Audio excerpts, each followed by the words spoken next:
बहुत समय पहले एक छोटे से गांव में सुमति नाम की एक स्त्री रहती थी। वह अत्यंत दयालु, धार्मिक और निस्वार्थ थी। उसके पति एक गरीब किसान थे, लेकिन सुमति ने कभी भी धन की इच्छा नहीं की।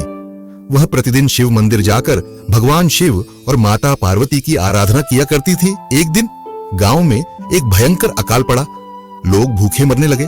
तब सुमति ने अपनी बची हुई सारी अनाज की गठरी निर्धनों में बांट दी।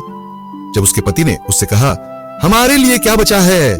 सुमति ने मुस्कुराकर कहा, अगर दूसरों का पेट भरने से हमें कष्ट सहना पड़े तो यह भी सौभाग्य ही है। भगवान शिव हमारी परीक्षा ले रहे हैं। कुछ ही दिनों बाद गांव में एक साधु आया। वह बहुत थका हुआ और भूखा था। सुमति ने अपने आखिरी बचा हुआ भोजन साधु को दे दिया। साधु ने आशीर्वाद देते हुए कहा, तू इस जीवन में एक साधारण स्त्री है, लेकिन अगले जन्म में तू स्वयं एक देवी के रूप में जन्म लेगी।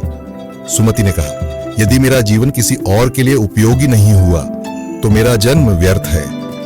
कुछ वर्षों बाद जब सुमति वृद्ध हो गई, तब एक दिन उसने गंगा नदी के किनारे बैठकर भगवान शिव का ध्यान किया और प्राण त्याग दिए। उसी क्षण आकाश से पुष्प वर्षा हुई और उसकी आत्मा एक चमकते हुए प्रकाश में बदल गई। कुछ समय बाद उसी गांव के पास एक दिव्य कन्या का जन्म हुआ। जब वह बड़ी हुई तो उसमें अलौकिक तेज और अद्भुत करुणा थी। वह किसी को भी कष्ट में नहीं देख सकती थी।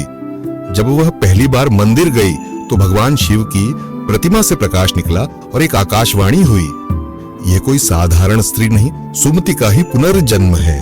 यह अब से देवी करुणामयी के रूप में पूजी जाएगी।